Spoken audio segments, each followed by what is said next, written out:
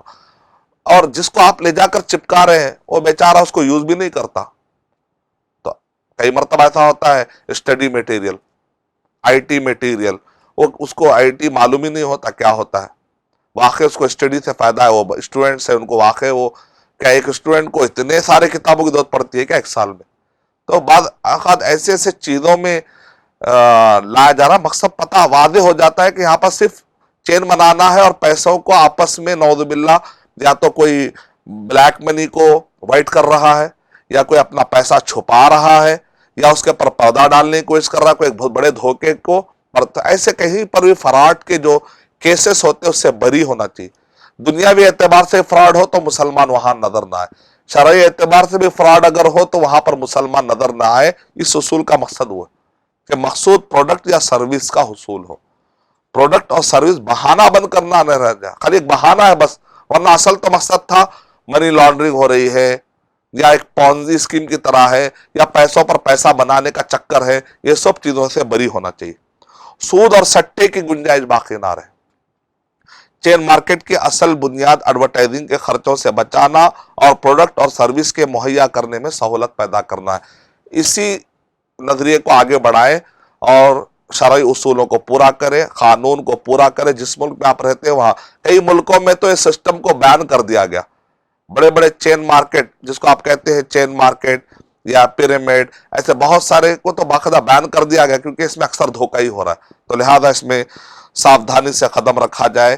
جب تک شریعہ advisory board نہ ہو اس کے حلال کی بات نہ کہی جائے تو بہتر ہے. تو چند باتیں تھی جو حلال بالشروط کے ضمن میں نے 5 بڑے بڑے مسئلوں کو آپ کے سامنے رکھنے کی کوشش کی.